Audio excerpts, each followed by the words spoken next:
अल्हम्दुलिल्लाहि व कफ़ा वस्सलातु वस्सलामु अला इबादिहिल्लज़ीना इस्तफ़ा अम्मा बाद फ़अऊज़ु बिल्लाहि मिनश्शैतानिर रजीम बिस्मिल्लाहिर रहमानिर रहीम। मुअज़्ज़ज़ नाज़रीन, अस्सलामु अलैकुम व रहमतुल्लाहि व बरकातुहू। एक ऐसा लफ्ज़ जिसके पीछे आज सारी दुनिया परेशान है। हर कोई बहती गंगा में अपना हाथ धोना चाहता है। जी हाँ नाज़रीन, मैं बात कर रहा हूँ लफ्ज़ जिहाद का। जिहाद जो संपूर्ण मानव जाति के लिए मर्सी है, अभिशाप नहीं वरदान है। और आज मेरे स्पीच का मौजू है जिहाद, मजहब इस्लाम और सनातन धर्म के बीच में समानताएं। जिहाद is a common term between Islam and Hinduism. जिहाद कुरान मजीद में 36 टाइम्स अलग अलग वर्सेस में इस्तेमाल हुआ है, लेकिन हर जगह अमन, पीस, शांति, भाईचारगी, तरक्की के कॉन्टेक्स्ट में इस्तेमाल हुआ है। लेकिन आज बहुत अफसोस की बात है कि लोगों के मन में एक गलत धारणा, एक मिसकंसेप्शन है, समझ लीजिए, कि जिहाद का मतलब होता है दहशत फैलाना, कत्ल गारत करना और टेररिस्ट एक्टिविटीज को प्रमोट करना, जबकि हकीकत में यह बिल्कुल गलत और बेबुनियाद है। This is absolutely wrong and baseless. जिहाद का लग़वी माना होता है, शाब्दिक अर्थ होता है जद्दोजहद, स्ट्रगल, संघर्ष, लगातार कोशिश, अथक प्रयास करना। फिर चाहे अपने लिए हो, अपनी नफ्स की बुरी ख्वाहिशात को आइसोलेट करना, सेग्रीगेट करना भी जिहाद है। अपने परिवार के बेसिक नीड्स का फ्राहम करना भी जिहाद है। अपने समाज के लिए, समाज में मुफलिस, गरीब, जहालत में डूबे लोगों को समाज के मुख्य धारा में लाना, समाज के एक समान पायदान में लाना भी जिहाद है।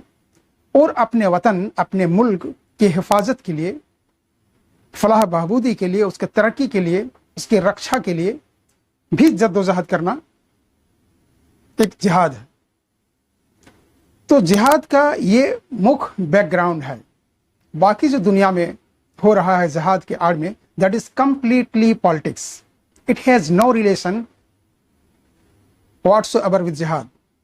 जिहाद से इसका दूर दूर तक कोई मतलब नहीं, कोई रिश्ता नहीं। और जिहाद टेररिस्ट एक्टिविटीज को प्रमोट कर ही नहीं सकता, क्योंकि अल्लाह सुब्हाना व तआला अपने मुकद्दस किताब कुरान मजीद में इंसान को इंसानियत के लिए एक ऐसी नायाब आयत से नवाजा है। सूरह माइदा सूरह नंबर 5 आयत नंबर 32, जहाँ अल्लाह सुब्हाना व तआला कहता है, अन्नहु मन क़तल नफ्सन बगैर नफ्सिन अव फसादिन फिल अर्द फकअन्नमा क़तल अन्नास जमीआ व मन अहया फकअन्नमा अहया अन्नास जमीआ।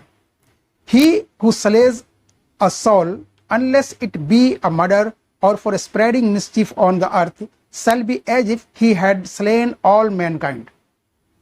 And he who saves a life, a single life, brother, shall be as he had given life to all mankind. तो सोचिए, जहां एक निर्दोष को इस धरती पर कत्ल करना, अल्लाह ताला कहता है, पूरे इंसानियत को कत्ल करने के बराबर, और एक बेगुनाह को बचाना पूरे इंसानियत को बचाने के बराबर जहां अल्लाह ताला कहता है, वहां यह कैसे मुमकिन हो सकता है कि हजारों आदमी को एक धमाके से उड़ा दिया जाए और अल्लाह ताला बहुत खुश होगा?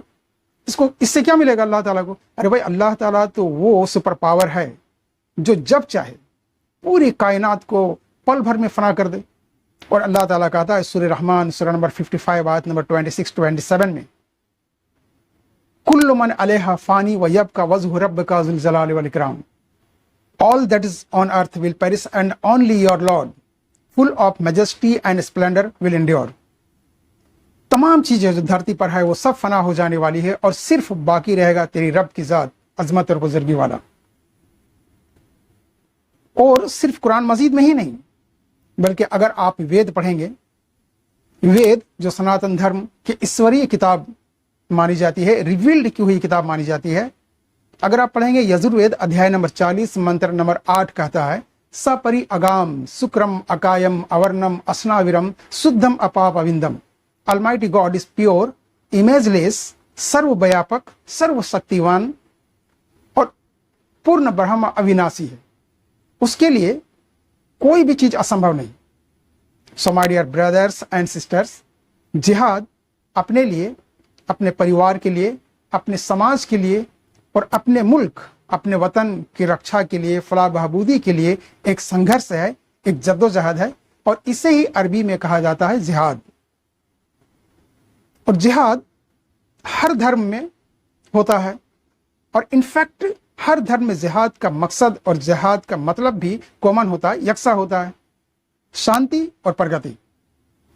तो जैसे कि हर धर्म में जिहाद होता है, इसे और वाज़ेह करने के लिए चलिए मैं आपको लिए चलता हूं वर्ल्ड्स थर्ड लार्जेस्ट रिलीजन सनातन धर्म के द्वापर युग में, जहां महाभारत जैसी घटना हुई। महाभारत न्याय और अन्याय, हक और बातिल, धर्म और अधर्म के बीच एक लड़ाई थी।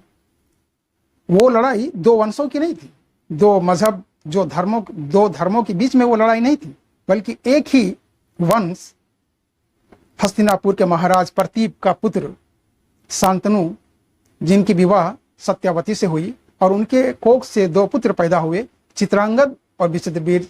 चित्रांगद गंधर्वों के आक्रमण में मारा गया और विचित्रवीर को सिंहासन में बैठाया गया। अब उनकी शादी की चिंता हुई देवव्रत को। देवव्रत ने उनकी शादी अंबिका और अंबालिका से करा दी। अंबिका से जो पुत्र हुआ वो धृतराष्ट्र और उनके औलाद कौरव कहलाए, और अंबालिका से जो पुत्र हुआ वो पांडु हुए, उनके औलाद पांडव कहलाए। और अब यही खानदान में कौरवों और पांडवों के बीच में ये महासंग्राम हुई। कई शख्सियत इसमें सुलह कराने के लिए बीच में आए, लेकिन मुमकिन नहीं हो सका। यहां तक कि स्वयं भगवान श्री कृष्ण भी मध्यस्थ किए, लेकिन फिर भी युद्ध होके रहा। जब श्री अर्जुन रणभूमि में मैदान जंग में जब आते हैं और अपने ही लोगों को देखते हैं, तो बहुत शोक, बहुत गम, बहुत मातम के अंदाज में वो भागवत गीता अध्याय नंबर 1 श्लोक नंबर 45 में कहते हैं, श्री अर्जुन, अहो बता महत पापम करंतुम वयावसीता वयम यदराज शुक्ल हंतुम सब जन्म युद्धियात। कि हम लोग बुद्धिमान होने के बावजूद महान पाप करने के लिए तैयार हो गए हैं, कि राज और सुख के लोभ में हम स्वजनों को मारने के लिए उद्यत हो गए हैं। और भागवत गीता अध्याय नंबर 1 श्लोक नंबर 46 में श्री अर्जुन कहते हैं कि यदि मम प्रतिकारम असस्त्रम शस्त्रपाण्य धृतराष्ट्र रणे हन्यो अस्तन में क्षेमात्रम भवते।